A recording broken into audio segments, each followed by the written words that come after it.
খুশবুর সামনে অপেক্ষা করছে মহাবিপদ। বিস্তারিত জানতে সম্পূর্ণ ভিডিওটি দেখতে থাকুন।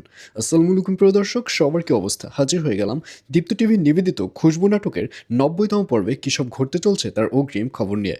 অলরাইট, এই পর্বটি আরও বেশি ইন্টারেস্টিং হতে চলছে, কারণ খুশবুকে দেখা যাবে সে যখন তার রুমে গিয়ে বালিশের নিচ থেকে পিস্তলটি বের করতে যাবে, ঠিক তখনই সেখানে পিস্তল দেখতে পারবে না। আর পিস্তল না দেখতে পেরে খুশবু খুব ভালো করেই বুঝতে পারবে যে এই বাড়ির কেউ একজন এই পিস্তলটি নিয়ে গেছে, আর যে নিয়ে গেছে সে তো খুশবুর আসল চেহারা বুঝতে পেরেছে। আর এর জন্যই খুশবু এবার সিদ্ধান্ত নেবে সে বাড়িতে চলে যাবে।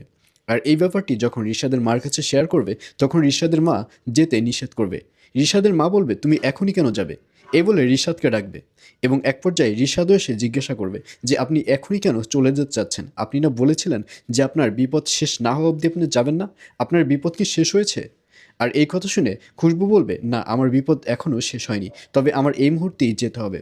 আর এই কথা শুনে রিশাদের মা খুশবুকে যেতে দিবে না। রিশাদের মা বলবে, তোমার যত বিপদ আমি দেখব, তুমি কোথাও যেতে পারবে না।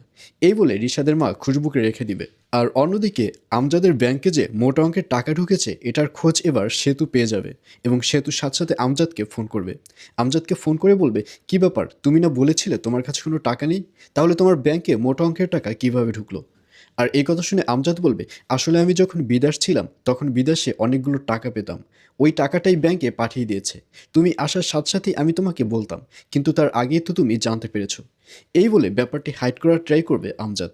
আর এছাড়াও থাকবে আরও আশ্চর্য সকল ঘটনা। সুতরাং সবাইকে খুশবু নাটকের ৯০তম পর্ব দেখার আমন্ত্রণ রইল।